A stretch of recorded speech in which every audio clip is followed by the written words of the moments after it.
Hello আমার মিষ্টি বন্ধুরা, গুড মর্নিং সবাইকে। বিজি মল্লিকা ব্লগে তোমাদেরকে অনেক অনেক স্বাগত জানাই। কেমন আছো তোমরা সবাই জানিয়ে নতুন দিন নতুন সকাল নতুন একটি ভিডিও নিয়ে চলে এসেছি তোমাদের সামনে। আজকের ভিডিওতে আমি তোমাদের সাথে শেয়ার করব নিম্ন মধ্যবিত্ত নয়, একেবারে গরিব ঘরের গ্রামের সাধারণ একটা বউয়ের জীবনযাপন বলতে পারো বা সকালের রুটিন বলতে পারো।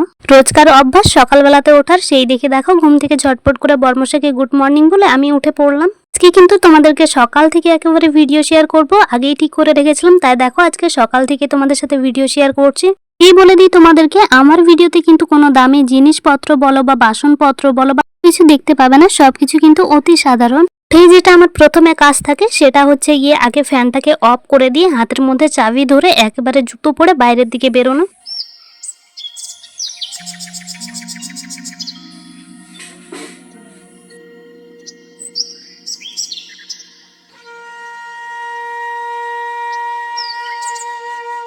বর্ষাকাল, বুঝতেই পারছো, একেবারে থমথমে আকাশ, সকালবেলাতে বেশ শান্ত স্নিগ্ধ শান্ত একটা পরিবেশ। পরে চলে এলাম এই হাসাহাসিগুলোকে বের করার জন্য। আজকাল দেখি না হাসাহাসিগুলো আমি যেতে একেবারে লাফিয়ে বেরিয়ে পড়ে, আর বাইরে বেরোনোর সাথে সাথে কিন্তু একেবারে পুকুরের দিকে যায় না, যতক্ষণ না তাদেরকে খাবার দেওয়া হবে। খাবার খেয়ে তারপর কিন্তু একেবারে পুকুরে যায়। আগে কিন্তু এই অভ্যাসটা ছিল না, পুকুরের মধ্যে তাদের জন্য খাবারটা আমি নিয়ে যেতাম, কিন্তু আজকাল দেখি তাদের অভ্যাস হয়ে গেছে বাড়িতে এসে খাবার খাওয়ার। রাতে যেহেতু ভাত করিনি, অল্প কটায় ভাত ছিল আর মুড়ি ছিল, যেগুলো হচ্ছে গিয়ে নরম হয়ে গেছে, তাই সেগুলোকে মিক্স করে দিলাম।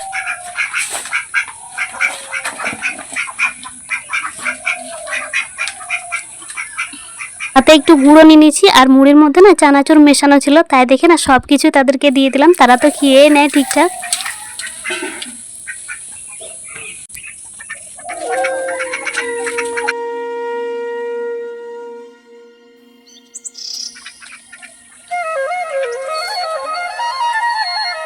ওইদিকে ওরা খাবার খেতে থাকুক, চলো এদিকে ফুল গাছগুলোকে একটু দেখে নিই কতগুলো ফুল টুল ফুটেছে। এই বর্ষার কারণে না ফুলগুলো ঠিক ফুটছে, কিন্তু আবার ঝরে পড়ে যাচ্ছে খুব তাড়াতাড়ি। আমি এতদিন লক্ষ্য করিনি, এই যে দেখো গাছের মধ্যে যে ফুলগুলো ফুটেছিল সেগুলো থেকে বীজও বেরোতে শুরু করে দিয়েছে। আমি গাছ লাগাতে প্রচন্ড পরিমাণে ভালোবাসি এবং ফুলের গাছ লাগাতে আমার ভীষণ ভালো লাগে, তবে খুব একটা আমি জানি না কিভাবে কি লাগানো যায়। এক কথা বলতে গেলে পরিচর্যা করতে আমি জানি না। আর এইদিকে দেখো এদের খাওয়া হতে গুটি গুটি পায়ে বেরিয়ে পড়লো তারা পুকুরের উদ্দেশ্যে।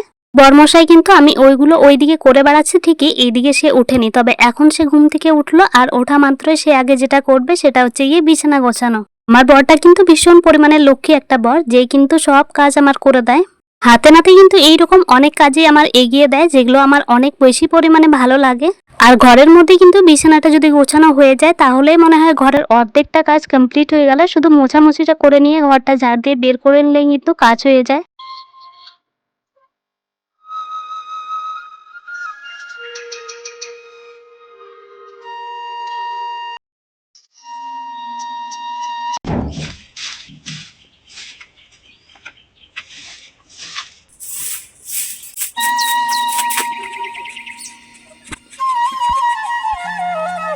বরের ঘুম থেকে উঠে প্রথমে যেটা কাজ থাকে, আমাকে গুড মর্নিং বলে হাগ করে নিয়ে তারপর দেখো এইদিকে হাসাহাসিগুলো যে খেয়ে বেরিয়ে গেছে। এখন এই যে ময়না পাখিগুলো এসেছে, সারাটা দিন ধরে এই যে ময়না পাখি, তারপরে অন্যের বাড়ির হাঁস মুরগি সমস্ত কিছু এসে কিন্তু এইভাবে খাবার টাবার খেয়ে যায়, তবে আমি কখনো কোনো কিছু বলি না। বিশ্বাস করবে না, আমার বাড়ির কোনো জিনিস যদি কারো বাড়িতে যায় সেটা নিয়ে কিন্তু আমাকে অনেক কথা এর আগেও শুনতে হয়েছে। তো সে যাই হোক, এই যে দেখো মিট কেসটা, এটা নিয়ে এত সমস্যায় পড়েছি, এই পিঁপড়েদের নিয়ে যে আমি কি করব আমি নিজেই বুঝে। প্রচুর পরিমাণে জ্বালাচ্ছে গো এই পিঁপড়েগুলো, দেখো এত পিঁপড়ে হয়েছে না কি বলবো, কোনো খাবার রাখা নেই মিটকেসের মধ্যে, তবু পিঁপড়েতে ভরে আছে। কাপড় দিয়ে মোছামুছি করে না তাদেরকে বের করতে পারলাম না, শেষ পর্যন্ত এই ঝাড়ু নিয়ে এসে ঝাড় দিয়ে তাদেরকে বের করে নিয়ে তারপর মোছামুছি গোছাগুছি করে সবকিছু রেখে দিলাম।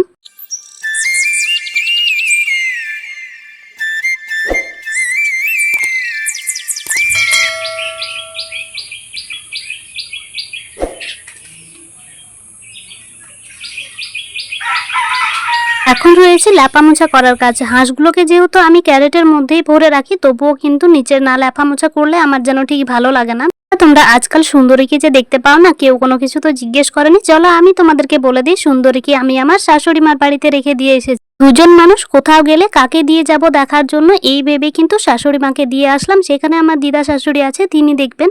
ওদের কিন্তু আগে থেকে 2-3টে ছাগল আছে, তাই ভাবলাম ওখানে ওকে দিয়ে আসি। আর আমার শাশুড়ি মাও আমাকে বললেন যে ঠিক আছে তুমি ওখানে দিয়ে আসো, তাহলে তোমাদের কোথাও যেতে কোনো অসুবিধা হবে না। আর এইরকম বেরোনোর থাকলে মাঝে মধ্যে রোজকার কাউকে বলে গেলে সেটা কিন্তু অনেকটা খারাপ দেখ। যে হাঁসাহাঁসিগুলোকে রাখি ওই ক্যারেটটা পরিষ্কার করার দায়িত্ব কিন্তু বরমশাই, তাই সে পুকুরে গিয়ে কিন্তু সেটাকে পরিষ্কার করে নিয়ে আসলো। আমার ল্যাপার আগে সাইকেলটাও বের করে নিল, সে যাবে জল আনতে। আর এইদিকে দেখো আমি এটো বাসনপত্র নিয়ে বসে পড়লাম, এখানে বাসনগুলোকে মেজে নেব, তবে ধোয়ার জন্য অবশ্য পুকুরে নিয়ে যাব।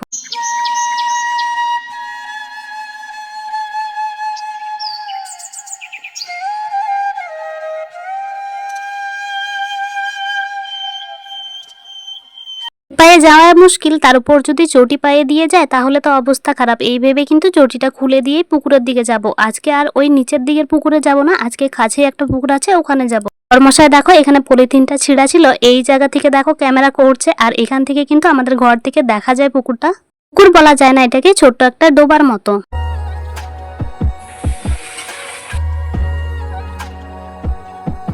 এই পুকুরে গিয়ে যে কি কাণ্ডটা না আমি করে এসেছি দেখতে পাচ্ছ, কোমর পর্যন্ত পুরো ভিজে গিয়েছি আমি। আসলে দুটো থালা বাসন না পড়ে গিয়েছিল, তার সাথে একটা ডাব্বু পড়ে গিয়েছিল।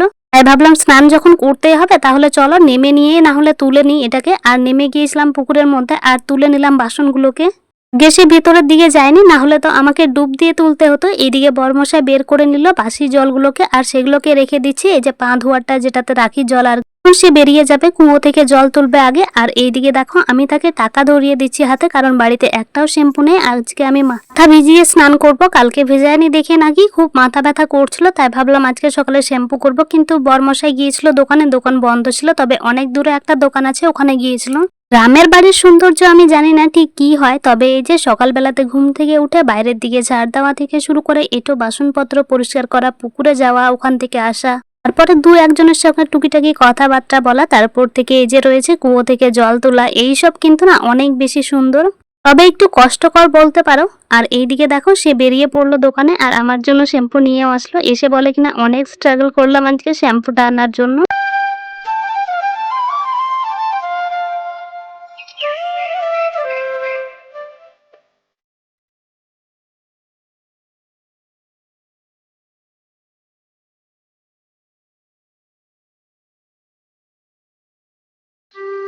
দোকান থেকে ফিরে এসে আজকে জামা কাপড়গুলোকে দেখো বাইরের দিকে মেলে দিচ্ছি, ঘরের দিকে আর নিয়ে গেলাম না আজকে। আর বরমশাই যাবে এখন হচ্ছে গিয়ে জল আনতে, অনেক দূরে এটাও। গিয়ে বলেছি আমাদের কাছাকাছি মার্শালগুলো সব নষ্ট হয়ে গেছে, আর ঠিক করার মতো এখন কোনো লোকই নেই যে ঠিক করবে। আর বাড়ির পার্সোনালি যেটা থাকে সেটা তো নেই, সেটা তোমরা খুব ভালো করেই জানো। তাই বরমশাই দেখো দুই দিকে, একদিকে বালতি আর বোতল ব্যাগে করে নিয়ে ঝুলিয়ে চলে গেল। থেকে এসে কিন্তু প্রে করে নিলাম, তারপরে ব্রেকফাস্টের জন্য সবকিছু ব্যবস্থা করে নিয়ে কিন্তু চলে আসলাম এইদিকে পুঁই ডাঁটা গাছের এখানে। রান্না করার জন্য কোনো সবজি নেই, কয়টা আলু শুধু পড়ে আছে, তাই ভাবলাম চলো পুঁই ডাঁটাটাই কেটে নিই। কিছুদিন আগে যেহেতু কেটে বিক্রি করা হয়েছে তাই খুব একটা ভালো হয়নি এখনো। তবে দেখো এতদিনের মধ্যে দেখো ডালপালা ছাড়তে শুরু করে দিয়েছে এখনই। তো মানুষের আর কতটুকুই বা লাগে, তাই দেখো একটুখানি কেটে নিয়ে কিন্তু চলে যাচ্ছে এখন ঘরের দিকে। এই বোতলগুলোকে গুছিয়ে রাখেনি, তাই দেখে এখন বললাম দেখে বোতলগুলোকে গুছিয়ে রাখছে। চলো তাহলে আজকের ভিডিওটা আমি এখানে শেষ করছি। ভালো লাগলে একটি লাইক করে চ্যানেলটিকে সাবস্ক্রাইব করে দিও। ভালো থেকো, সুস্থ থেকো, সাবধানে থেকো, আর দেখা হচ্ছে নেক্সট ভিডিওতে। টাটা সবাইকে।